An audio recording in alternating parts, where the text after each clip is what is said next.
നമുക്കറിയാവുന്നതുപോലെ വലിയൊരു രാജ്യമാണ് ഉമർ റളിയല്ലാഹു തആല അൻഹു ഭരിച്ചത്. ഒരുപാട് രാജ്യങ്ങൾ കീഴടക്കിയിട്ടുണ്ട് ഉമർ റളിയല്ലാഹു തആല അൻഹുവിൻ്റെ കാലഘട്ടത്തിൽ. ഇത്രയും വലിയ രാജ്യത്തിൻ്റെ ഭരണാധികാരിയായിട്ടും ആ ഒരു അഹങ്കാരം ഉമർ റളിയല്ലാഹു തആല അൻഹുവിൽ ലെവലേശമില്ലായിരുന്നു. നമ്മളൊക്കെ വല്ലാതെ ചിന്തിപ്പിക്കുന്ന ഉർവത്ത് ഇബ്നു സുബൈർ റളിയല്ലാഹു തആല അൻഹുവിൻ്റെ ഒരു ഹദീസ് ഉണ്ട്. റഅയ്തു ഉമർ ഇബ്നുൽ ഖത്താബ് റളിയല്ലാഹു അൻഹു അലാ ആതിഖിഹി ഖിർബത മാഇൻ. ഒരിക്കൽ ഉമർ റളിയല്ലാഹു തആല അൻഹു വെള്ളം ഇങ്ങനെ ചുമന്നു പോകുന്നത് ഞാൻ കണ്ടു. ഫഖുൽതു, അപ്പോൾ ഞാൻ ഉമർ റളിയല്ലാഹു തആല അൻഹുവിനോട് പറഞ്ഞു, യാ അമീറൽ മുഅ്മിനീൻ ലാ യംബഗി ലക ഹാദാ, താങ്കൾ ഒരിക്കലും ഇങ്ങനെ ചെയ്യരുത്. അപ്പോൾ ഉമർ റളിയല്ലാഹു തആല അൻഹു ഉർവത്ത് ഇബ്നു സുബൈർ റളിയല്ലാഹു തആല അൻഹുവിനോട് പറയുകയാണ്, എൻ്റെ പക്കലേക്ക് ചില പ്രതിനിധികൾ അനുസരണയോടുകൂടി വന്ന സന്ദർഭത്തിൽ എൻ്റെ മനസ്സ് കുറച്ച് അഹങ്കാരമുണ്ടായി.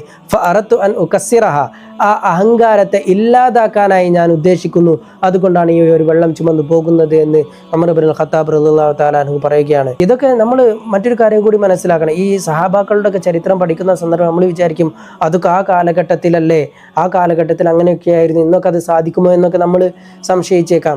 ഈജിപ്തിലെ പ്രശസ്തനായിട്ടുള്ള ഒരു മുഫസ്സിറാണ് മഹാനായ ഇമാം ഷഅറാബി റഹ്മത്തുള്ളാഹി അലൈഹി. അദ്ദേഹം ഒരു ദിവസം ഒരു പരിപാടി കഴിഞ്ഞ് വരുന്ന സന്ദർഭത്തിൽ തന്നെ ഡ്രൈവറോട് പറഞ്ഞു, എനിക്ക് ഏതെങ്കിലും ഒരു പള്ളിയിൽ കയറിയിട്ട് അവിടുത്തെ വാഷ്റൂം വൃത്തിയാക്കണമെന്ന് പറഞ്ഞു. അങ്ങനെ ഡ്രൈവർ അത് നിർത്തി കൊടുത്തു. അദ്ദേഹം വാഷ്റൂമൊക്കെ വൃത്തിയാക്കി തിരിച്ചു വന്ന സന്ദർഭത്തിൽ ഡ്രൈവറോട് ചോദിച്ചു, എന്തിനാണ് താങ്കൾ ഇങ്ങനെ ഈ ഒരു സന്ദർഭത്തിൽ ഇങ്ങനെ ചെയ്യുന്നതെന്ന്. അതിന് ഷഅറാബി ഇമാം പറഞ്ഞ മറുപടി, ഞാൻ അതൊരു പരിപാടി കഴിഞ്ഞ് വരികയാണ്. ആ പരിപാടിക്ക് പോയ സന്ദർഭത്തിൽ ജനങ്ങൾക്ക് എന്നോട്ടുള്ള ഒരു മതിപ്പ് കണ്ടപ്പോൾ അഹങ്കാരം ചെറുതായിട്ട് എൻ്റെ മനസ്സിലേക്ക് കടന്നു വന്നു. അത് 100% ഹൃദയത്തിൽ ഇല്ലാതിരിക്കാൻ വേണ്ടിയിട്ടാണ് ഞാൻ അങ്ങനെ ചെയ്തതെന്ന് മഹാനായ ഷഅറാബി റഹ്മത്തുള്ളാഹി അലൈഹി പറയുന്നുണ്ട്.